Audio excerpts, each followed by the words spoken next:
cada conducto. ¿Ya? Y acá, como ven, es el epitelio columnar, lo mismo, es el mismo epitelio columnar para los conductos que van hacia que son los interlobulares y los intralobulares, que son un poco más públicos.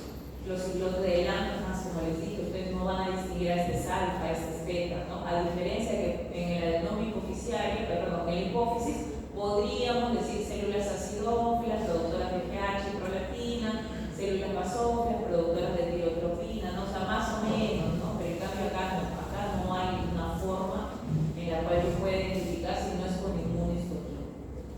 Simplemente todas estas fotos son para que ustedes recuerden en histología la diferencia, ¿no?, de un conducto intercalado, que estas son las células que me van a producir bicarbonato, ¿ok? Las células acinales son las enzimas y las intercaladas son las que te producen bicarbonato. Entonces, ¿cuáles son más abundantes en estos islotes de Langerhans? Son las células beta, ¿verdad? Hasta un 70%. Y cabe la casualidad que también el insulinoma es el tumor del endocrino más frecuente también que podemos ver en la epidemiología de los tumores endocrinos pancreáticos. Luego, ¿quién le sigue? Le sigue el linfágono o las células alfa productoras de esta, y así sucesivamente con la somatostatina, la grelina y el polipéptido pancreático. ¿Para qué me sirve el polipéptido pancreático? Porque este polipéptido es el que regula cuándo se va a tener que secretar glucagón, cuándo se va a tener que secretar insulina. Y lo bueno es que está ubicado en un sitio estratégico, porque está ubicado en la zona ventral pegada al duodeno. Y eso quiere decir que el duodeno le avisa cuando hay comida, cuando han pasado tantas horas de ayuno, para que pueda secretar una u otra de las hormonas. Y esto de acá hago hincapié para que vean la importancia de la distribución y por qué usamos. Creo que ya ustedes no hacen proyectos y trabajos de investigación con animales, nosotros hacíamos con ratitas y las usábamos porque el páncreas es muy similar en cantidad y en distribución igual que los humanos. Por ejemplo, en la zona ventral del páncreas, ustedes ven que tanto en el roedor como en nosotros, lo que más abunda son células productoras de polipéptido pancreático, y también en la distribución de la insulina y la cantidad también. ¿Y por qué es importante? Porque de esa manera nosotros hacíamos, comparábamos, por ejemplo, le dábamos naloxona para destruir el páncreas de la rata y comenzábamos a suministrarle comparativamente insulina versus metformina, ¿no?, que es una liguanida, o metformina versus una sulfonylurea, que es una dimetilamiina o dimetilina. Entonces, por eso podíamos sacar y extrapolar. Y si ustedes buscan los trabajos de investigación de los fármacos, suelen hacerse antes que en humanos, en roedores, ¿ya? Y aquí, como les decía, en la periferia se puede asumir que hay más insulina, en el centro no más somatostatina, pero si no tienes inmuno, no puedes decir esta célula es productora de tal hormona. Y lo bueno de estas tres es de que se autorregulan en un estado fisiológico normal, ¿no? Quiere decir de que si yo tengo bastante insulina que ya ha salido para hacer ingresar a la glucosa a mis células, entonces le hace feedback negativo al glucagón diciendo que no es necesario que produzca y que libere más glucosa o que haga glucogénesis. Y lo mismo para el glucagón hacia la insulina cuando digamos que hay una gran cantidad, porque hay épocas de ayuno, ¿no?, de más de 12 horas, le dice a la insulina que no es necesaria la célula beta que la siga produciendo. Lo mismo pasa con las células delta, ¿no?, tanto con el glucagón y tanto con la insulina. Y esto es bueno porque si tú aprendes eso, es fácil decir de que si hay un glucagonoma, ¿qué voy a tener? Diabetes. Si hay un somatostatinoma, ¿qué voy a tener? Diabetes. Si hay un insulinoma, ¿qué voy a tener? Más bien picos de glicemia. ¿Ok? Entonces, la diabetes mellitus, que tú ya la conoces, ¿verdad?, que es un grupo de enfermedades, y que sabes de que los diagnósticos en base a la serología, seguramente empiezas con lo nuevo, pero antes se ha visto que cada vez reducimos más los niveles de valores que vemos, sea la hemoglobina glicosilada, sea la glucosa al azar, sea la glucosa en ayunas. Tú tienes que saber de que tienes que preguntar e incidir en que tu paciente tenga de 8 horas de ayuno mínimo a 12 horas máximo para dosarle y hacer diagnóstico. ¿Por qué? Porque según la Asociación Americana de Diabetes, tú tienes con la glucosa en ayunas más de 126 mg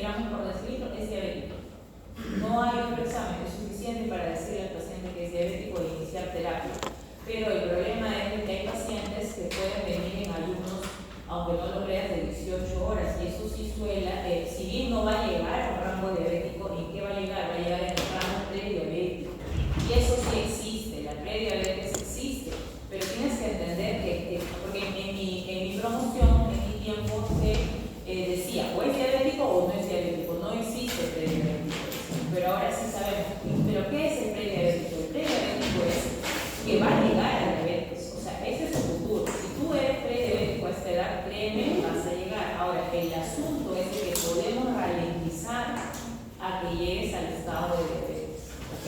Con una muy buena dieta, con ejercicio, con metformina, ¿no? Podemos iniciar que este diabetes empiece en 10, 15, 20 años. Pero ese es tu camino, ¿ok? A un prediabético no le vas a decir que se va a sanar, le vas a decir que se va a demorar, iniciar una diabetes extraña. Quiere decir que mientras más tiempo se demore, menos problemas de microantropatías va a tener.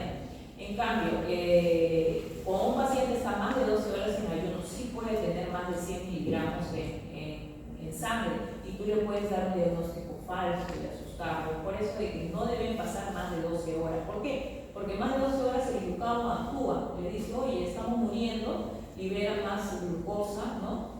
Y comienzas a formar la gluconeogénesis de cualquier cosa, de ácidos grasos, de proteínas, de lo que sea. Entonces, ese es un valor. ¿Qué otro valor es absoluto? La hemoglobina glicosilada. ¿Por qué? Porque la hemoglobina glicosilada está en los eritrocitos.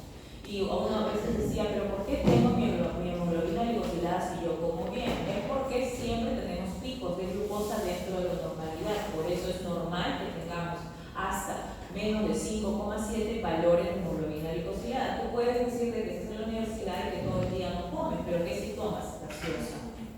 Entonces, siempre puedes generar picos de glicemia dentro de lo normal. Pico se refiere a ese 99, ¿ok? Entonces, cuando tú tienes estos valores, le vas a decir que tiene prediabetes y cuando tiene más de 6,5, diabetes, ¿no? Como diagnóstico. Sí, solo es suficiente la hemoglobina glicosilada, pero más ¿dónde la vas a usar? En tratamiento, ¿verdad? Para ver si es adherente, porque ¿qué te va a hacer el diabético? El diabético, cuando tenga su control, como tú le vas a tomar un hemoglucotest, te va a venir sin desayunar, te va a venir sin cenar y te va a venir tomando la pastilla, inclusive le vas a llegar a ver 70, 60, 50, lo vas a felicitar porque eso es lo que él quiere, pero en realidad cuando le doce la hemoglobina glicosilada lo va a tener en 8, 9, 10, en 11 y tú sabes que no está cumpliendo o con la medicación o con la alimentación o ambos.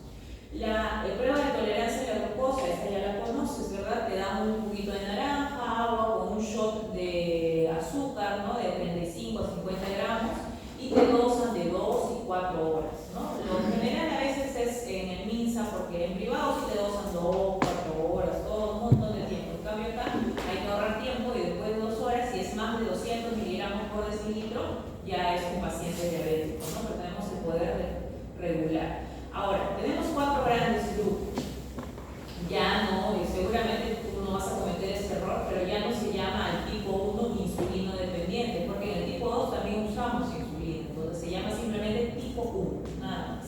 ¿Y qué es? Es el paciente que tiene problemas autoinmunes con respecto a su diabetes. Quiere decir que lo más probable es que haya tenido infecciones virales. Tú sabes de que cada vez es más común de que, inclusive eso lo hizo el COVID, muchas personas después del COVID tuvieran problemas de hiperactividad bronquial, problemas dermatológicos y ya los persiste durante el tiempo. ¿Por qué? Porque nuestro cuerpo ha simplemente desarrollado autoanticuerpos contra nuestros propios antígenos. ¿Por qué? Porque ha habido medidas extremas siempre, ¿no? Los neutrófilos han hecho netosis en mucha mayor cantidad por la gravedad de la infección y ha generado exposición de sus antígenos. También las células T, la respuesta citotóxica, la respuesta humoral B, ha sido tal que ha dejado exposición de sus antígenos por mucho tiempo y nuestro cuerpo ha reaccionado de una manera generando autoanticuerpos. Entonces, esa es la causa. En la diabetes tipo 2, ya tú sabes que si bien en ambas hay cierta carga genética, en la de tipo 2 la carga más que genética es epigenética. ¿Qué quiere decir eso? Cuando una persona es obesa y luego baja de peso y se mantiene, tienes que entender que esa persona durante toda su vida en un gen ya está aprendido, en sus adipocitos ya está aprendido que siempre va a ser obeso. Por eso va a luchar contra su peso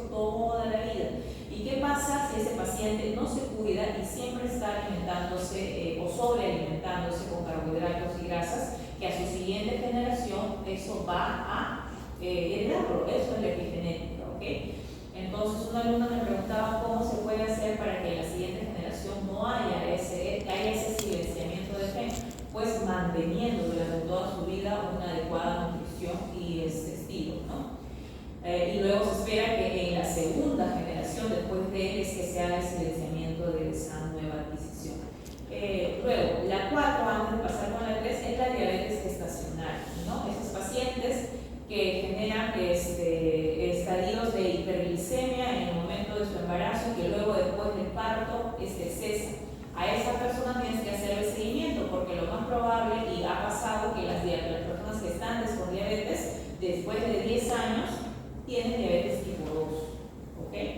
En estos otros tipos de diabetes hay un montón de grupos. Hay, por ejemplo, los grupos en los que te digo productos de tumores neuroendocrinos. Quiere decir, si yo tengo un glucagonoma, pero tengo un buen estilo de vida, pero lamentablemente tengo este tumor, voy a desarrollar diabetes mellitus, que sí va a ceder cuando me estirpe el glucagonoma, ¿no? Igual que un somatostinoma. ¿De qué otra manera? Si yo tengo de repente lupus o tengo artritis reumatoide, voy a tomar pues prednisolona, voy a tomar prednisona en altas dosis y también voy a desarrollar esta enfermedad. Pero los defectos genéticos son bastante amplios. Hay defectos genéticos solamente en el postreceptor de la insulina, en el receptor de la insulina, y hay un defecto genético ya propio que sí que está identificado en la célula beta, que hacía el antiguo nombre de MODY, que como en su presentación clínica se veía que eran los diabéticos parecidos a diabéticos tipo 1, pero que iniciaban después de los 25 años, se les decía MODY, ¿no? Una diabetes con características de tipo 1 que empezaba en la madurez temprana. Pero ahora se sabe de que hay un defecto ya genético de la célula beta. Ahora, estos de acá no los vamos a tocar, al menos de una manera bastante incisiva para el examen, sino vamos a ver las dos primeras, que es la que tú vas a ver con más frecuencia. Por ejemplo, ¿qué pregunta puede venir en el examen? Puede venir, diga usted dos tipos de diabetes y brevemente el mecanismo patogénico de cada una de ellas. Yo dudo que quieran ponerme pues defecto genético de un receptor, ¿no? Simplemente me pondrán diabetes 1 y 2. En la diabetes 1, el mecanismo patogénico no esclarecido, pero se presume que es una actividad autoinmune desencadenado por una infección viral. Ahora, también es válido, una respuesta autoinmune de manera idiopática.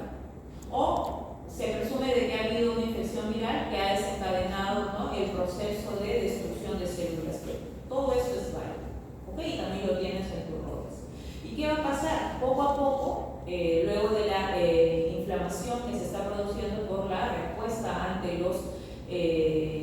la célula beta, va a generar un periodo de hiperglicemia constante, ¿verdad? Entonces el cuerpo lamentablemente no distingue, piensa de que no hay glucosa. Entonces, ¿qué va a hacer? Que el paciente tenga polifagia, ¿no es cierto? Y además, ¿qué va a hacer? Va a comenzar a hacer gluconeogénesis, ¿no? Va a comenzar a tomar de ácidos grasos, va a comenzar a tomar de músculo, y por eso el paciente suele ser muy delgadito, ¿verdad? Porque ha hecho catabolismo en todo momento, porque el cuerpo quiere ingresar glucosa al organismo. A este paciente tú no le vas a dar pirenclamida, no le vas a dar metformina, porque no tiene un sustrato, ¿verdad? No hay nada de insulina. Entonces, ¿qué le tienes que dar? 100% insulina en todo momento, ¿verdad? Y ya tú conoces el tipo, ¿no? Sabes que hay la DPH, sabes que hay la Lispro, sabes que hay la creatina, y cada una se usa dependiendo cuándo hace picos de hiperglicemia a tu paciente. La mayoría empieza con NPH, por ser de acción más fuerte. Entonces, ahora, otra pregunta que puede ser, diga usted dos características histopatológicas de dos tipos de diabetes. ¿Cuál vas a escoger? Diabetes tipo 1 y diabetes tipo 2, porque son las mismas. Entonces, en diabetes tipo 1, ¿cuál es una de las características que no está ahí, pero se supone? ¿Cuál vendría a ser? La destrucción de células B, disminución de células B. La segunda, la que sí se ve ahí, insulitis, que simplemente quiere decir inflamación de la sino, inflamación del islote de Langerhans, ¿no? Entonces, acá tú ves el islote de Langerhans y te das cuenta de que las células del islote son células poligonales, grandes. ¿Y qué hacen acá? Una gran cantidad de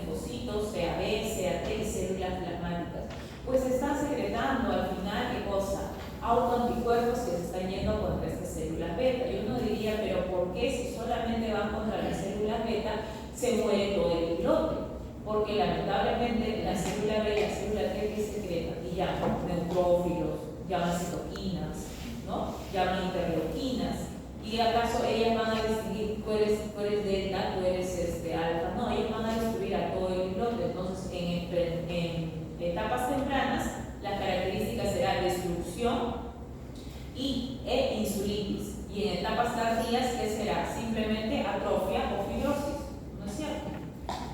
Entonces hay más de dos características realmente, dependiendo si es una etapa temprana o una etapa tardía. Tú me puedes poner cualquiera, no necesito que coloques temprano. En la diabetes tipo 2, entonces esto se sabe de que es debido a que el paciente consume más de lo que necesita, ¿verdad? Entonces, si consume más que lo que necesita, va a haber un momento en que ya no va a ser tan sensible sus células a la insulina, porque constantemente al principio va a comenzar a hacer picos de hiperinsulinemia y ya va a hacer que las células target o todas comiencen a disminuir, a ser insensibles, ¿ok? Entonces, ¿qué va a pasar? Lo mismo, hiperglicemia. Si te das cuenta, por eso es el mismo cuadro clínico, por eso también hay polifagia, por eso también en un primer inicio el paciente es obeso y eso es lo que lo conduce a la diabetes, pero luego ¿cómo te viene el diabético? Te viene demasiado, te viene con baja de peso abrupto, ¿ok? El problema es que tanto aquí como en tipo 1, ¿cuáles son las complicaciones? Pues hay muchas, pero ¿cuáles son las complicaciones por las cuales se hospitaliza un diabético? Es porque cuando hay muchos cuerpos cetónicos, ¿qué puede pasar? Cetoacidosis, ¿no? Y más común, ¿quién debuta con cetoacidosis? El tipo 1. El tipo 1 debuta con cetoacidosis. El tipo 2, ¿cómo más debuta? Como un coma hiperosmolar. Otras causas de diabetes, como te digo, puede ser no necesariamente que haya anticuerpos contra las células beta, sino anticuerpos contra la insulina, ¿ok? Contra la misma insulina, otras contra el receptor o el postreceptor, también en el embarazo, como hemos estado hablando. Y acá sucede en la diabetes tipo 2. En la diabetes tipo 2, nosotros ¿qué hacemos? Hacemos de que cada vez que consumimos más, o sea, nuestra insulina va a regular los picos de glucosa, pero la glucosa no se va a ir a ningún lado, la glucosa tú no la puedes orinar, ¿no? De manera normal. Entonces, ¿dónde se va a almacenar? En el hígado, en el músculo, pero ¿sabes dónde más? Y más fácil, en las células adiposas. Entonces, estas células adiposas, ¿qué sabes que tienen? Pues lamentablemente secretan ácido graso libre, secretan adiposina, secretan un estado proinflamatorio, que en un primer inicio tu islote va a estar normal, pero cuando constantemente tú le sigas dando, ¿no?, mucho más sustrato a esas células adiposas, los periodos de hipoglicemia van a durar más y por ende hay cambios tempranos y tardíos también en la diabetes tipo 2. ¿Qué dijimos de cambios histopatológicos en la 1? Dijimos destrucción de células beta e insulitis. En cambio acá, primero va a haber hiperplasia de células beta. ¿Ok? Quiere decir que esos islotes a nivel de célula beta van a comenzar a replicarse y van a comenzar a crecer también, hipertrofia. ¿Por qué? Porque tiene que secretar un montón de insulina, hasta que se agotan. Aquí no hay inflamación, acá no vienen linfocitos ni células plasmáticas a destruir. Acá simplemente se agota su poder de replicación, todo se gasta en esta vida, se ponen viejitas. Entonces, en etapas tardías, ¿qué va a pasar? Atrofia y fibrosis, pero hay una característica que lo diferencia del 1. Cuando las células beta secretan insulina, no solo secretan insulina, secretan proinsulina y secretan amilina. Entonces, la proinsulina, ¿qué es? Más adelante se cinde y hace insulina con péptido C. Por eso es que muchas veces cuando queremos saber si realmente hay algún problema, también te pide el médico péptido C, porque si hay picos de hiperinsulinemia, tiene que estar el péptido C elevado, porque esa célula beta se ha producido. ¿Por qué? Porque hay personas que están mal psiquiátricamente y a veces usan insulina y se inyectan insulina. Y podemos pensar de que están pues pasando por un insulinoma o alguna otra enfermedad, le dosamos péptido C y sale normal. Entonces quiere decir que cuando el péptido C sale normal, ¿qué quiere decir? Que esa insulina es exógena, ¿ok? Porque la listro, la glargina, las demás no tienen más que insulina, nada más. En cambio, las células beta secretan, ya te dije, proinsulina que tiene péptido C, insulina es propiamente y amilina. ¿Y qué hace la amilina? La amilina es una proteína y cuando se pliega mal, como cualquier otra proteína, que va a producir amiloide. ¿Ok? Por eso es que en etapas tardías, en la diabetes tipo 2, voy a tener amiloide.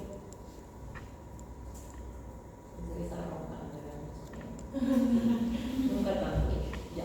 En la diabetes, entonces, tipo 1 y tipo 2 hacemos comparaciones que suelen ser, ¿no?, anteriores. Porque acuérdate que ahora el diabético tipo 2 puede ser niños de 16 años, niños de ya adultos de 18 años. Hay limas que tú también seguramente has buscado, creo que has expuesto en personas de 20 años.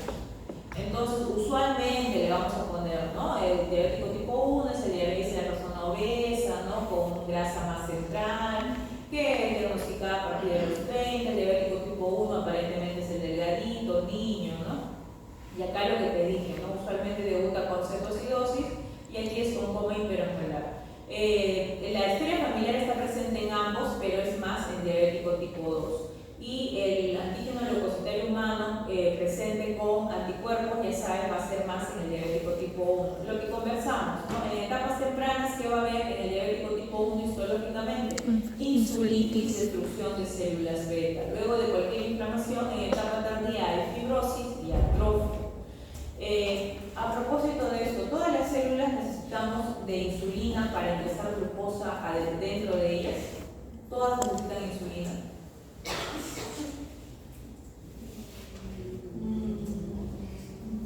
El sistema nervioso central, las neuronas no necesitan de insulina, ellas toman de frente la glucosa y la usan.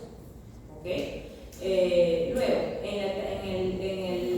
la diabetes tipo 2 aquí no está, pero en etapas tempranas, ¿qué sería? Sería hiperplasia, hipertrofia de las células beta, ¿no?, para aumentar su función.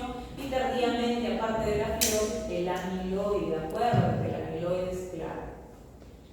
Y lo mismo acá, es lo mismo que te he dado, simplemente que aquí, para que remarques más los cambios histopatológicos.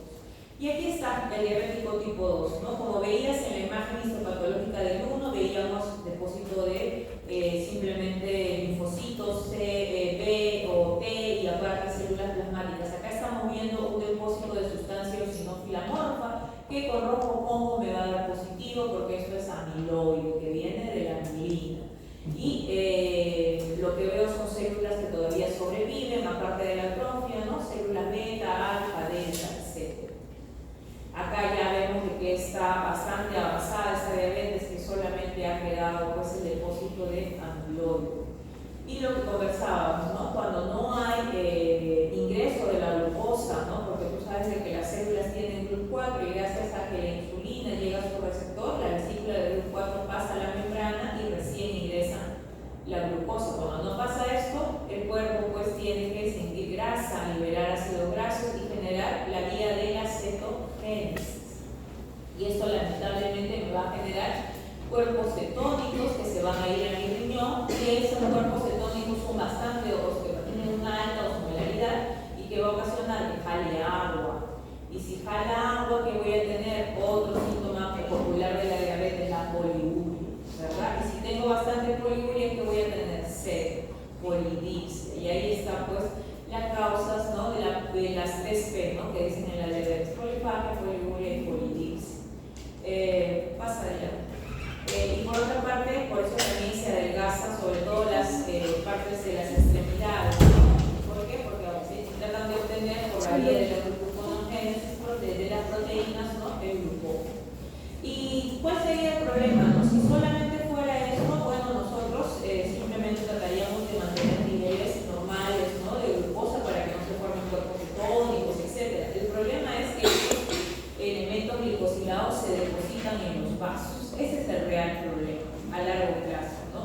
Y sobre todo, ¿quiénes van a ser más afectados? Los órganos que tengan una vasculatura micro. ¿Quiénes son ellos? El ojo, el riñón, principalmente, ¿no? Pero en realidad todo el cuerpo, que es factor de favorecer a la aterosclerosis, ¿verdad? Porque si yo genero que comience a depositarse sustancias glicosiladas en los vasos, acuérdate que eso vimos qué cosa era eso, la aterosclerosis hialina. ¿Qué más voy a generar si mi hígado está activo? Voy a generar la producción, pero recuerda que cuando tú estimulas al hígado, el hígado produce de todo. ¿Y qué va a comenzar a producir? LDL y LDL. Y por eso va a comenzar a depositarse en los vasos. El problema es, por ejemplo, en la retina, lo que tú conoces como estaba dividido en 1, 2, 3, 4, 5, pero ahora ya no, ahora lo dividimos hasta acá en retinopatía no proliferativa y retinopatía proliferativa. ¿A qué se le llama proliferativa? A la nueva formación de vasos, ¿no? A la neoangiogénesis, que es peor, ¿por qué? Porque esos vasos son frágiles, ¿no? Son de mala calidad y que va a ocasionar hemorragias y ceguera más adelante. Y luego, en los pasos previos, tenemos pues el problema de las obstrucciones, de los exudados, etc. ¿Qué va a pasar en el riñón? Acuérdate, en el riñón se va a comenzar a depositar, también va a generar un factor más para la hipertensión arterial, ¿verdad? Porque si va a comenzar a depositarse en los vasos, ¿qué va a hacer? Aquello va a comenzar a hacer más vasoconstricción, a generar más resistencia para que pueda pasar la sangre. ¿Qué otra cosa más? Aparte de la arteriosclerosis hialina, los nódulos de Kimmels de Wilson, ¿verdad? En el riñoncito. ¿Qué pasa si también todos estos vasitos, los más pequeños, están obstruidos? ¿Llegará a algunas zonas como mis papilas renales que estarán bien vascularizadas? No, y por eso se desprenden. Si se desprenden, ¿a dónde van? Recuerden que hacían un acúmulo y pueden generar más hipertensión, pueden generar insuficiencia renal, ¿no? Haciendo obstrucciones. Y eso ya saben, la aterosclerosis. ¿Qué más? Si van a mis nervios, ¿qué puede pasar? La neuropatía diabética, ¿verdad? Esa sensación de parestesias, de hormigueos y también aunado con la vasculatura de que simplemente cuando camina no siente, ¿verdad? Dolor, no siente los estímulos externos. ¿Y qué me va a ocasionar? Heridas. ¿Y qué va a pasar? Es o gangrena seca o gangrena húmeda. ¿Qué es la gangrena húmeda? Las infecciones, ¿verdad? El exudado purulento que tú ves. ¿Y qué es la gangrena seca? La isquemia, ¿no? Porque como esos vasos están obstruidos, no llega suficiente sangre y por eso ves esos deditos negros, ¿no? Tanto en pies como en manos y que van comenzando, ¿no? A hacer amputaciones a los pacientes. Entonces, acá tú ves una imagen del riñoncito, acá está mi penacho glomerular, esta puede ser ya sea arteriola aferente o eferente, pero está sumamente engrosada. Y esto está sumamente engrosado, ¿por qué? Porque hay depósito de productos glicosilados. Ahora, yo te dije, si en todos los vasos están así, ¿cómo crees que pase la sangre acá? ¿Con menos fuerza o con más fuerza? Con más fuerza para poder irrigar, y eso va a ocasionar que muchas estructuras tengan engrosamiento de su membrana basal. ¿Por qué? Porque si no se destruyen, ¿no? Tienen que reforzar para que puedan conservar su función, su epitelio. Y por eso estos túbulos están atróficos, porque no le llega suficiente sangre, pero le llega con fuerza. Entonces, por eso hay engrosamiento de la membrana basal. También, que más adelante va a haber glomerulosclerosis también, porque esos riñones, esos glomérulos no van a tener suficiente sangre. ¿Qué pasa aquí con los depósitos en el mesanco? Los nódulos de Kimmels de Wilson que vimos en la nefropatía diabética en el capítulo de riñón. Muy bien, pasando a los tumores neuroendocrinos.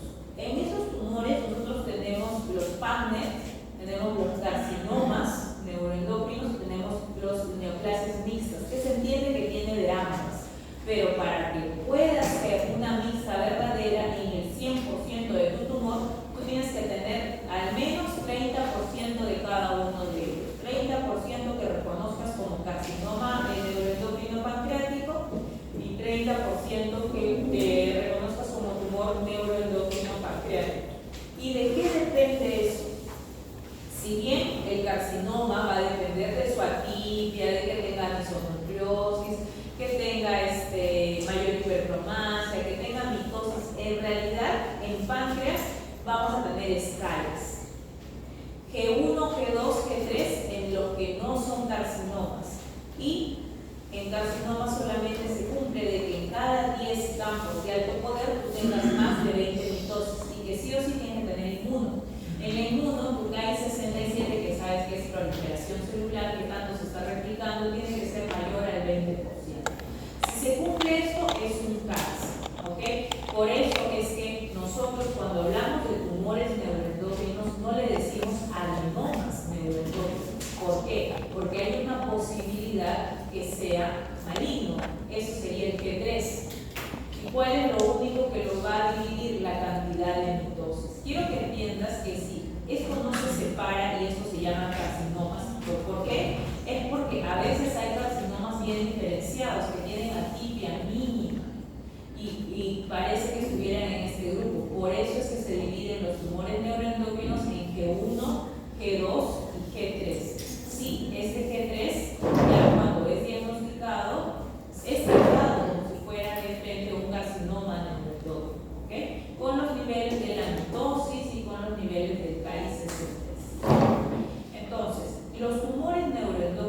pancreáticos representan solo el 5%, pero se estudian porque son muy llamativos.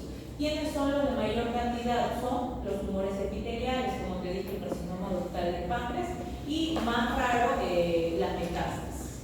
Es más frecuente en una amplia grupo etario, desde los 30 hasta los 60 años.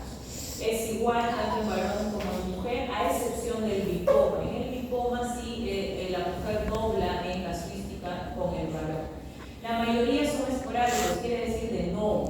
Y algunos están asociados a síndromes, como ya conoces, ¿no? La neoplasia endocrina múltiple, que viene pues con el adenoma hipoficiario, con problemas paratiroideos.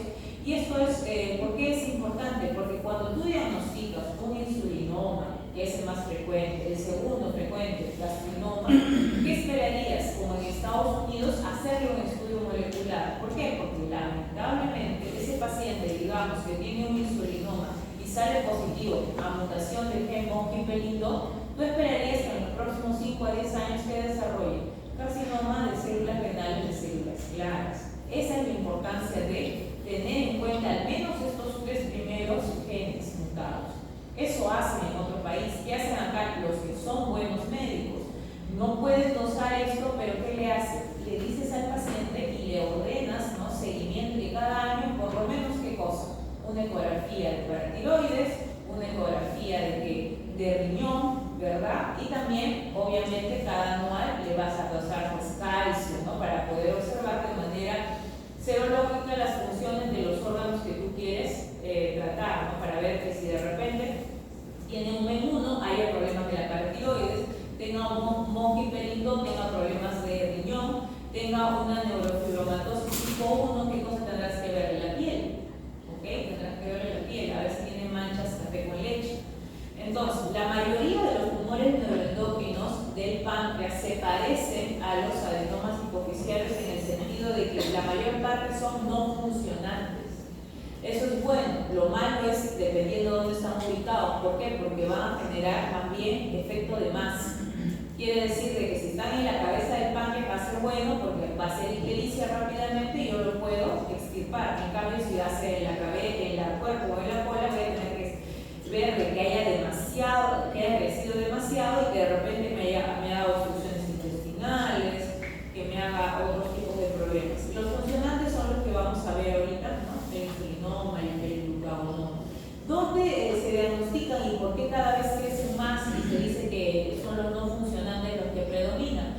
Porque ahora, pues, por traumatismos abdominales, ¿no?, por problemas de parte de litiasis, ¿qué hacemos más? Hacemos ecografías abdominales, hacemos tomografías abdominales y pues el páncreas, con cualquier imagen, ¿no?, hiperhemogénica o una masa, podemos distinguir de que hay un problema, un tumor neuroendocrino. Entonces, el insulinoma es el más frecuente. Ok, es el más frecuente. ¿Y cómo viene el paciente? Ese paciente viene con triada de Whipple para ser diagnosticado de insulinoma. ¿Qué es la triada de Whipple? Es la glucosa que está menos de 45 miligramos por decilitro. ¿Y lo normal cuál es? Lo normal es que esté de 70 a menos de 100, ¿verdad? Entonces, una menor de 45. Esa es la primera lista de la triada. La segunda es que tenga síntomas neuroglucopénicos. ¿Qué quiere decir? Que venga con cefalea, venga con problemas de ansiedad, problemas de que tiene trastorno de sensorio, ¿verdad? ¿Y cuál sería la tercera lista? La tercera lista es que ante la acción de una glucosa de acción rápida, el paciente se recupere en su totalidad. O sea, ¿qué le damos? Bueno, a veces no hay la posibilidad de tener destroza, ¿no?, porque eso sería lo mejor en bolo. Le damos un caramelito, le damos un jugo bien concentrado y el paciente se recupera. Y lo último que recuerda es haber estado en su casa, haber estado en eso. Eso es la triada de Whipple, ¿ok? Que tenga una glucosa menor de 45 miligramos por decilitro, que tenga sintomatología neuroglucopénica y que mejore cuando se le administre glucosa de manera exógena. Entonces, este paciente va a mejorar en todo cuando se le haga la escisión. Ya sabes, el insulinoma sí te tiene que venir en tu hojita cuando seas endocrinólogo, te tiene que venir si es G1, si es G2 o si es G3. ¿Qué pasa si es G3? Le tienes que hacer quimio, ¿ya? Tienes que extirparlo, tienes que hacerle quimio. ¿Por qué? Porque va a tener poder de metástasis. Acá todo lo que hemos hablado sobre los síntomas. El glucagonoma. El glucagonoma es el cuarto más común. Primero insulinoma, segundo gastrinoma, tercero somatostinoma y el glucagonoma el cuarto más común. ¿Okay? Este de acá es bien llamativo.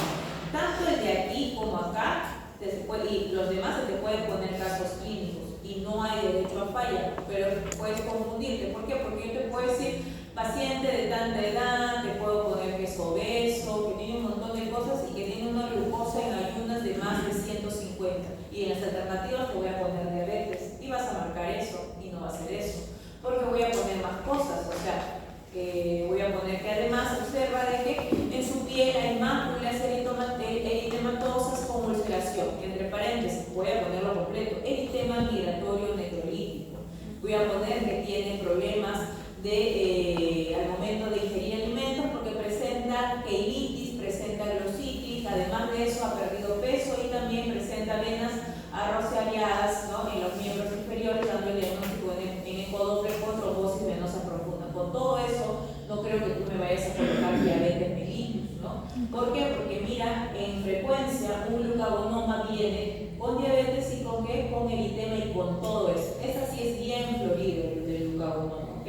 Y su nombre lo indica, es aquel paciente que aparece con lesiones maculares que llegan a ulcerarse y que se resuelven solas. Aparece en el antebrazo, desaparece y aparece en el otro brazo. Desaparece, aparece en las piernas, en los muslos. Eso es migratorio, ¿ok? Entonces, y usualmente están en la cola del páncreas, o sea, llegan a tener un gran tamaño al momento del diagnóstico y el paciente, como ves, todas estas, ¿qué te mata más rápido? ¿La hiper o la hipoglicemia?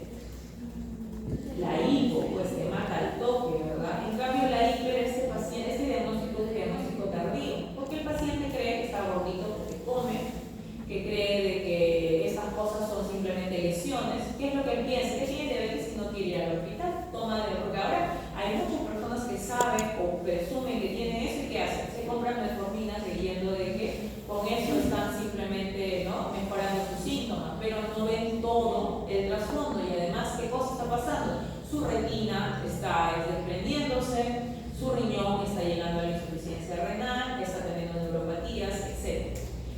En el somatostinoma vemos de que a pesar de ser el tercero en frecuencia es rarísimo. ¿Y qué va a ocasionar? Como ya viste, ¿te acuerdas de ese triangulito? ¿Qué va a ocasionar? Diabetes también, ¿no? Porque el somatostinoma, al tener una gran cantidad de esta hormona, lo que va a hacer es que las células beta, que están normales, no produzcan insulina, ¿ok? No produzcan insulina por el feedback negativo.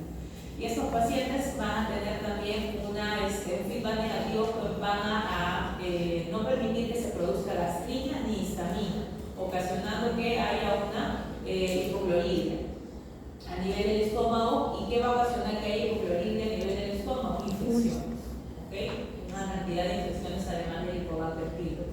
También el paciente puede venir con diarrea, etc. Esto es raro, pero tiene buen pronóstico. ¿Por qué? Porque la mayoría se ubica en la cabeza del páncreas, entonces genera, pues aparte de todos estos síntomas, genera ictericia. Y por eso sí va el paciente a consulta. El segundo más frecuente, ya lo hemos visto en aparato digestivo, ¿te acuerdas? El gastrinoma, ¿no? El síndrome de Sol-Guillain-Ellison, que estimula mayor cantidad de gastrina, por ende hay más ácido clorhídrico, etc. ¿Y qué me va a ocasionar eso? Que haya úlceras, pero úlceras en lugares bastante raros, ¿verdad? No la úlcera péptica, sino úlceras en la curvatura mayor, que es el lugar donde está más perfundido. De repente en el tercio proximal del estómago, que son muy raras las úlceras ahí. Y usualmente se diagnostican, ¿no?, y suelen saber mucho esto los médicos radiólogos en el triángulo del gastrinoma. ¿Qué se le conoce el triángulo del gastrinoma? Y a veces pregunta del ENAM, ¿no? Es cuando está ¿qué cosa? Está el conducto cístico formado por la unión de la cabeza y cuerpo del páncreas y formado por la unión de la segunda y la tercera porción del duodeno. Cuando se ubica ahí, le llamamos, pues probablemente estamos buscando un gastrinoma. El lipoma es de todos ellos el único que es más frecuente en las mujeres, ¿okay? El lipoma es la secreción anormal del péptido vasoactivo intestinal. ¿Y qué hace este péptido vasoactivo intestinal? Justamente ayuda a que haya pues un mejor tránsito y por ende si esto está hiperactivado, que va a haber diarrea, pero una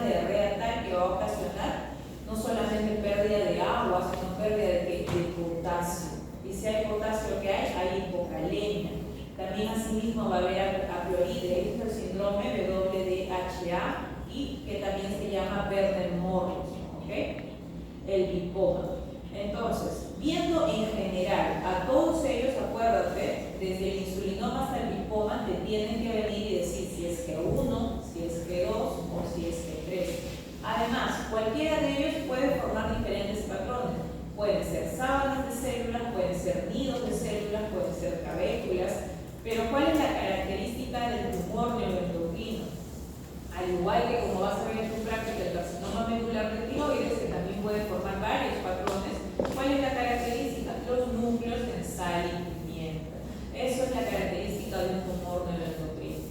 Y ahora, para que te acuerdes, en la parte de carcinoma medular que vas a tener en práctica, aparte de los núcleos en sal y pimienta, que es el depósito de amiloide.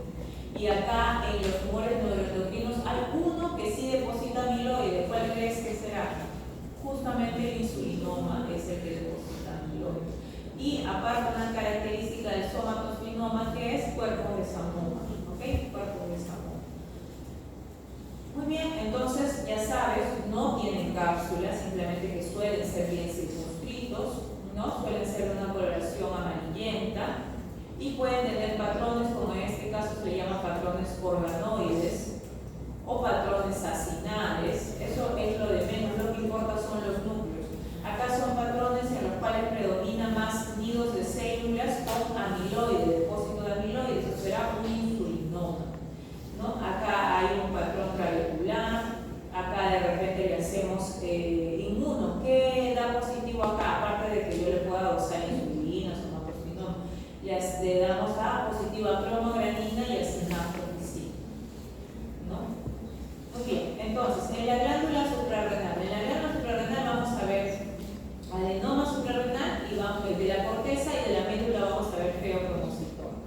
Esto de acá lo has estudiado muy bien, ¿por qué? Porque vas a hacer síndrome de Cushing, ¿no? Solamente tengo 9 alumnos para el octavo, la mayoría he puesto en la mañana, soy muy feliz.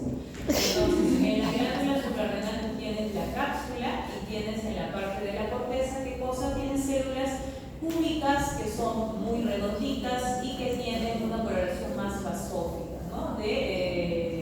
A comparación de las siguientes, que la zona reticulata, por ejemplo, es bien eosinófila. ¿Cómo se llama esta zona? La zona glomerulosa o la zona que secreta mineralocorticoides. En las zonas que son cordones, fascículos, como citoplasma claro, son la llamada zona fascicular, o la zona que secreta glucocorticoides. Y la zona más proximal a la médula, que son células más eosinófilas, porque tienen una gran actividad, ya sabes, eosinófilas tienen una gran actividad mitocondrial. Es la zona reticulata que secreta esteroides, ¿no? ¿Y qué secreta la médula? Catecolamina, ¿verdad? Noradrenalina y adrenalina. Entonces, ya tú sabes, la glándula suprarrenal es una glándula pequeña, es una glándula que tiene una forma piramidal, que tiene una zona, ¿no?, del corteza y una zona del medio. Y la coloración que ves ahí simplemente es para ver si es que hay algún tipo de neoplasia, ¿no? Tenemos que ver bordes quirúrgicos. Y aquí tienes lo que ya hemos mencionado, ¿no? Eso se veía antes en práctica, ya no lo tienes así. Veíamos adenoma suprarrenal. Acá puedes ver, no te asustes, la médula se ve así. Los feocromocitos son así, se ven feitos, pero no por eso se llaman feocromocitos. Más adelante vamos a ver por qué tienen ese nombre, ¿ok? Muy bien, lo que vimos, ¿no? Entonces, los mineralocorticoides, el principal, la aldosterona, ¿verdad? Los glucocorticoides podemos ser más, pero los tres que son más fuertes son el cortisol, la corticosterona y la cortisona. En andrógenos, la dehidroepiandrosterona, y en la parte de la médula tenemos pues la activación de epinefrina y norepinefrina. Entonces, ¿cuál crees tú que sea la principal causa, ¿no?, ya seguramente lo sabes, de síndrome de Cushing? Iatrogénica. Mira, hay un montón de causas. Iatrogénica. Esa es la principal causa, la más fácil en realidad, ¿no? Hay pacientes que tú conoces no solamente con lupus, no solamente con artritis reumatoide, sino hay pacientes con asma. Hay pacientes con asma que van a usar minerales corticoides, a veces de manera, pues, claro, sin ser recetada, porque si no evitaríamos llegar al síndrome de Cushing. También hay pacientes que tienen urticaria muy seguido, ¿no? Sobre todo aquellos niños de que les dicen que es más difícil controlar en ellos que no estén comiendo cosas procesadas, ¿no? Porque van al colegio y de todas maneras viene la urticaria. No creas que mejora en 2 días, son 7 días a veces que damos corticoides y a veces cuando son ciclos muy prolongados pueden generar niños, ya, que es raro, pero podrían generar síndrome de Cushing. Entonces, esta es la principal causa, la parte exógena. Cuando volvemos, la segunda causa, bueno, es controversial, ¿no? Pero ¿cuál crees que sea? ¿A nivel pituitario o a nivel de la propia glándula? Pituitario. A nivel, ya. ¿En el Robbie se dice eso? No te lo voy a tomar tampoco tranquilo, pero la principal causa hemos quedado que es exógeno. En la bibliografía que nosotros revisamos y que tenemos como patóloga, te digo que la más frecuente que un adenoma hipoficiario podría ser una alteración a nivel adrenal. No tanto un carcinoma adrenal, eso es rarísimo, ¿no? Pero sí un adenoma adrenal o una hiperplasia. Para nosotros es más raro un adenoma hipoficiario. ¿Por qué? Porque los adenomas hipoficiarios suelen ser más frecuentes el lactotromfo y el gonadotromfo. El ACTH suele estar en tercer o cuarto lugar. Entonces, para nosotros es más frecuente eso, pero no te lo voy a decir. Solamente para que veas que lo que tienes que saber es, antes de eso tienes que buscar, primero exógeno tienes que buscar cánceres. Estoy hablando del tumor carcinoide del pulmón. Cánceres que te estén generando una secreción ectópica de ACTH. Luego de la propia glándula y luego ya vas más arriba. Yo siempre digo, cuando tú buscas organicidad, buscas cerca de la zona y comienzas a ascender. ¿Ya? Entonces, hablando de eso, una de las, ya sería cuarta o quinta causa probable, sería la hiperplasia adrenal congénita. Y esta sí tienes que conocer de esta mutación CYP21A2, o sea, esta sí te la tienes que aprender, ¿ok? ¿Por qué es importante? Porque cuando tú sabes de dónde vienen todas, los mineralocorticoides, los glucocorticoides, ¿sabes de dónde vienen? Del colesterol, de allí vienen. Y nosotros tenemos todo esto, es lo normal. Yo necesito de todas estas enzimas, de la 21-hidroxilasa, de la 11-beta-hidroxilasa, de la sideralosterona sintetasa. ¿Para qué? Para llegar hasta el metabolito, para llegar hasta la aldosterona, hasta el cortisol y hasta la testosterona. Y justo en esta hiperplasia adivina que si está mutado este gen, ¿y de qué se encargará este gen? De producir la 21-hidroxilasa. Y si este gen está mutado y no se produce la 21-hidroxilasa, ¿a dónde se va a ir todo el colesterol? A producir testosterona, porque es la única vía que no necesita de 21-hidroxilasa. ¿Y cómo será ese paciente si solamente tiene testosterona en abundancia y no tiene mineralocorticoides, no tiene glucocorticoides? De ahí nada más sacas la forma clínica. Será un paciente, sea mujer o sea varón, con virilización, ¿verdad? Y además, ¿qué cosa va a tener? Problemas para el balance del agua, ¿verdad? No tiene aldosterona, va a ser un paciente deshidratado siempre. Además, con problemas de sodio, ¿verdad? Va a tener hiponatremia e hipercalcemia. Ahí ya tienes la sintomatología. En niños vas a tener un Tanner 4 cuando el niño tiene 3 o 4 años, que es imposible, ¿no? Entonces tienes que darte cuenta que hay un problema con las adrenales o hay un problema con la hipófisis. En estos dos lugares vas a buscar. Y en niñas más bien vas a tener, ¿qué cosa? Problemas con los genitales ambiguos. Quiere decir no que se va a producir un pene, sino que el clítoris va a estar hipertrofiado y que la vulva que va a tener los labios mayores van a estar hipertrofiados, simulando, ¿qué cosa? Como si fueran bolsas escrotales.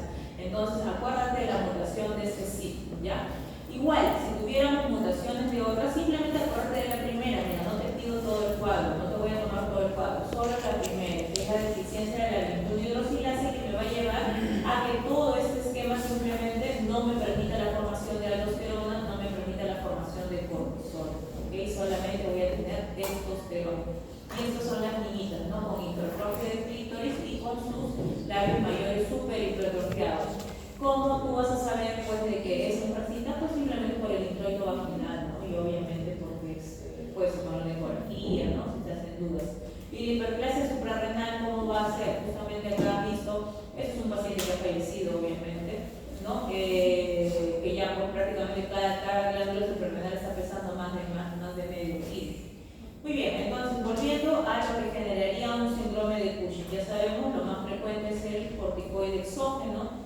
Además de eso, que podemos tener a nivel de la hipófisis, podemos tener dentro de la frecuencia de estos, podemos tener microadenomas y macroadenomas, ¿no? Y más raro que haya pues puntos de hiperplasia, ¿no? De ACTH, quiere decir que no es una neoplasia monoclonal, simplemente de que hay un problema en el que tenemos mucha más cantidad de células productoras de ACTH que de otro tipo de hormonas. Luego, ¿qué tenemos? Que podemos tener un tumor carcinoide o un tumor de células pequeñas que produzcan ACTH de forma exógena. Todo eso va a actuar en la adrenal para que pueda liberar una gran cantidad de cortisol. Ahora, en la misma glándula adrenal, ¿qué podemos tener? El adenoma, podemos tener la hiperplasia y muy raro un carcinoma adrenal, generándome esto síndrome de Cushing. Alguien me dijo, doctora, el síndrome de Cushing, una de sus formas es la enfermedad de Cushing. No, son dos cosas distintas, ninguna engloba la otra. Que la enfermedad de Cushing, al tener el adenoma hipoficial, me haga una expresión clínica del síndrome de Cushing es una cosa, y que el síndrome de Cushing, como una de sus causas, tenga la enfermedad de Cushing es otra cosa. No, una no está englobando a la otra, simplemente tienen una relación, ¿ok? Entonces, ustedes ya saben que el síndrome de Cushing, todos los estigmas que repetidamente me van a decir y que muy bien muchos grupos me han explicado, ¿no? Y pues que por qué es obeso a nivel central, ¿verdad? Porque toda la lipólisis, ¿dónde se va a dar? Se va a dar en la zona de las extremidades, ¿no es cierto? Que por qué se forman las estrías violáceas, por la pérdida de un buen colágeno, ¿verdad? Y que por eso, y no son cualquier tipo de estrías, ¿verdad? Porque a veces les gusta poner a los médicos generales recién egresados síndrome cushinoide, rasgos cushinoides, porque por mujeres y hombres, al bajar y subir de peso, sobre todo las mujeres en la gestación, van a tener estrías. ¿Y quiénes tienen estrías violáceas? Las mujeres blancas, ¿verdad? Entonces, no son cualquier tipo de estrías, tienen que tener de 1 centímetro a más en persona, ¿ok? Además que se van a acompañar de otras características, como una piel súper delgada, ¿verdad? Porque todo ese factor epidérmico está alterado, ¿verdad? Toda la piel está más delgada, hay problemas en la cicatrización, etc. También me dijeron que dentro de los trastornos psiquiátricos está el Cushing. No, el Cushing puede generar trastornos psiquiátricos, ¿ok? Puede generar hasta psicosis. El lupus también puede generar trastornos psiquiátricos. Eso no quiere decir de que si tú no controlas la enfermedad, disminuyes ese trastorno psiquiátrico hasta evitar que haya algún tipo de medicina. Por eso acá el que va a ser psiquiatra no crea de que yo soy psiquiatra, no tengo que saber de enfermedades. No, al contrario, tienes que saber de ellas para diagnosticar qué cosa. Organicidad, tienes que ver que no hay un órgano afectado, porque si no, ese paciente, ¿a qué lo estás condenando? A la muerte.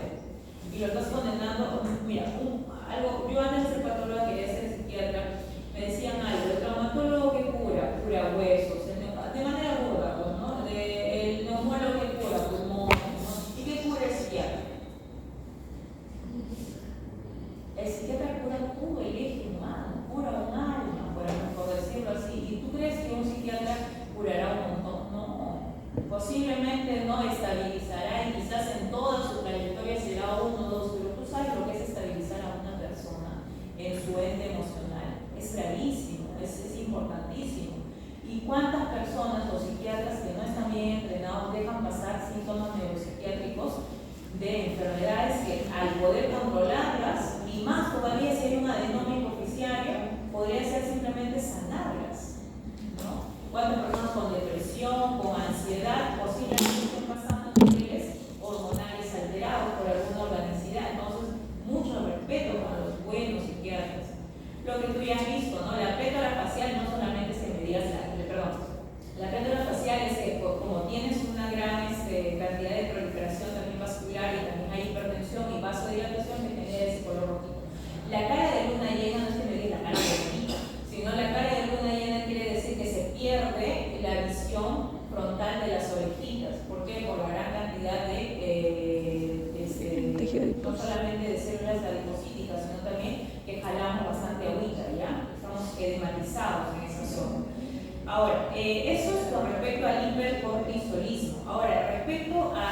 quizás no tan frecuente, el hiperaldosteronismo.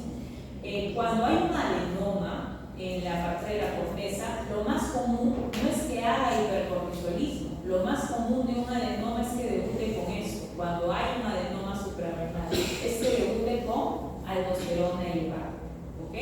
Pero una cosa es que te diga que lo más común de un adenoma en la corteza debute con esto, y otra cosa es que yo te pregunte en el examen, dime la principal causa de hiperaldosteronismo, y la principal causa es idiopática, ¿ok? Ahí está bien claro en el esquema, lo tienes en tu ROMS. La principal causa es idiopática y la segunda es el adenoma. ¿Cuál es la tercera? Posiblemente te pregunten las dos principales causas, que va a ser la idiopática y el adenoma. Ahora, ¿qué pasa con esto? Pasa que rara vez, cuando hay una hiperproducción de ACTH, ya sea por la hipófisis, suele tener estas células que deberían solamente liberar, secretar aldosterona, suelen ser híbridas y responden al ACTH como responderían al estímulo de las células para producir aldosterona. Y por eso es que una gran cantidad de ACTH podría generarme un hiperaldosteronismo. ¿Y qué pasa con eso? Pues yo voy a tener una gran producción, ¿no?, de aldosterona y voy a generar, ¿qué cosa? Retención de agua. Porque voy a reabsorber agua y reabsorber sodio. Además de eso, voy a excretar un montón de potasio y voy a tener hipocalemias, ¿no? Entonces, este adenoma adrenal, no importa, no hay preferencia entre la glándula suprarrenal derecha o izquierda, no hay preferencia por eso, pero sí que es 2 veces más frecuente en mujeres que en varones y más frecuente en adultos mayores, ¿ok? La mayoría son no funcionantes, acuérdate lo mismo, no funcionantes, que se encuentran pues en ecografías, en tomografías. Entonces ya sabes tú, dependiendo qué cosas, si es funcionante y secreta, ¿no? Si es un adenoma que secreta bastante aldosterona, ¿qué tendrá? Un hiperaldosteronismo, que también se llama síndrome de Cohen. Y ya hemos visto qué cosa puede presentar, ¿no? Si secreta cortisol, ¿qué se llamará? Cushing, ¿no? Si secreta esteroides, ¿no?, como la dihidroaldosterona, ¿no?, hará minimización, y si esta pasa más bien por los hará feminización. ¿Y cómo es el adenoma? No tiene cápsula, ¿ok? Este adenoma no tiene cápsula, está en la corteza, y observamos que está bien definido, y como está en la corteza y la corteza es bien amarillita, toma ese color, ¿ok? Toma un color amarillo dorado. Y cuando lo ves en la lámina, nosotros teníamos una lámina así, pero se ha retirado de la práctica, ¿no? Tú ves que hay un orden en la parte de la corteza suprarrenal, ¿no? Glomerular, vascular y reticular. Aquí no lo hay, todas las células están en desorden. Y aquí puedes observar, ¿no?, de que puede haber una ligera atipia sin condenar a que esto sea cáncer. Lamentablemente, nosotros no podemos decir que un adenoma suprarrenal sea 100% benigno. También tenemos que seguirlo en el tiempo a ver si no hace metástasis, ¿no? Porque estas atipias, igual que en el feocromocitoma no es 100% benigno. También lo seguimos y le damos a nivel histológico un puntaje que no es necesario que aprendas, es el puntaje PAS, en el cual nosotros sabemos a mayor puntaje, mayor posibilidad de que este sea, ¿no?, un problema metastásico celular. En la médula nosotros tenemos que ver de dónde vienen los feocromocitos, ¿no?, los que habitan la parte de la médula suprarrenal. Y estas vienen de la cresta neural, ¿verdad? De la cresta neural nosotros dividimos células que van a ir llamadas feocromoblastos y neuroblastos. Los neuroblastos, ¿a dónde van? A los ganglios simpáticos. Pero una vez que están mutados, antes de migrar a los ganglios simpáticos, ¿cómo se va a llamar esa neoplasia? El neuroblastoma, ¿no?, que es la neoplasia más frecuente en niños, ¿no? Y luego le sigue el tumor de Willis. Ahora, cuando van al ganglio simpático, ¿qué cosas forman? Ganglioneuromas. Estos feocromoblastomas están en otros lugares, ¿no?, como en los senos carotídeos, y también están en la parte de la médula suprarrenal y forman cuando se mutan en el feocromocitoma. ¿Y por qué tiene este nombre? Porque cuando tú le echas una sustancia, hace una reacción cromofil y fija y se vuelve marrón el tumor. Feo es marrón, así es en griego, no es que sea racista el tumor. Cromo es color, cito es célula y oma es tumor. Tumor de células con coloración marrón. ¿Okay? Esto es un feocromocitoma. Entonces, vamos a mirar después de acá. ¿Qué secreta el feocromocitoma? Todas estas. Y a nivel histopatológico tiene dos tipos de células, y las células que tienen estos gránulos lo que más van a expresar son neuromelanina, melanina, lipofucina, también pueden tener neuropéptido Y, adenomedulina, etc. ¿Cómo suelen ser? No encapsulados también, y ya no tienen esa coloración amarillita que tiene la corteza, sino más bien es un rosa pálido, ¿ok? Es un rosa pálido, y esa es la reacción cromafil que te dije, que al momento de fijarse se vuelve marrón, ¿ok? El tumor se vuelve marrón. Ahora, ¿cómo es su histología del feocromocitoma? Es como forma de nidos, ¿ok? Forma de nidos. Y realmente cuando yo te coloque, ¿no?, un paciente joven de 25 años que viene con hipertensión, ya 25 años con hipertensión ya te debe llamar la atención, ¿verdad? No es cualquier enfermedad, es muy poco común, y que no sea obeso, te voy a poner con constitución del IMC normal, etcétera, que no tiene problemas de hiperlipidemias, ¿no? Ya, y este paciente tiene hipertensión que no logra controlar, hipertensión no controlada, viene con 160-100, con una urgencia hipertensiva, viene con palpitaciones, con tremor, poca ganancia de peso a lo largo de su vida, etcétera. Si hay una tumoración dependiente de glándula suprarrenal, se hace la exéresis y en la histopatología se observa cell value, así, cell value. No me vas a hacer la más demasiado clara que es cell value. Cell value es el patrón propio del feocromocitoma, que es nidos de célula, ¿ok? Así, es una palabra alemana, significa nidos de célula, bolas de célula, ¿ok? Entonces, aparte, ¿qué más puede tener? Tiene dos tipos de células. Tiene estas que son los feocromocitos, los clásicos, y tiene otras que son células fusiformes, escasas, que se llaman sustentaculares, ¿ok? Estas células llamadas sustentaculares. Estas de acá, las cell vale, dan positivo a cromoranina y a sinaptofisina porque son neuroendocrinos, y estas sustentaculares dan positivos a SC. ¿Qué más tendrá? Tendrá pues núcleo en que si son neuroendocrinos, en sal y pimienta. Sal y pimienta, como ves ahí. ¿Pueden tener atípica? Sí, acuérdate de que hay una escala, no te voy a tomar, hay una escala PAS, tanto para adenoma suprarrenal como para feocromocitoma, que me indica cosas de atipia, hipercromasia, etc. Es con doble S. Y que me dice si este feocromocitoma puede hacer realmente una neoplasia maligna y hacer metástasis. Acuérdate que en el feocromocitoma al menos 10% lo va a ocasionar. Y acá se ven los gránulos, ¿no? Los gránulos ya sean de lipofucina, de neuromelanina, péptido Y, etc. Positivo para cromo, positivo para sinapto, y las células sustentaculares acá están dibujadas con SC.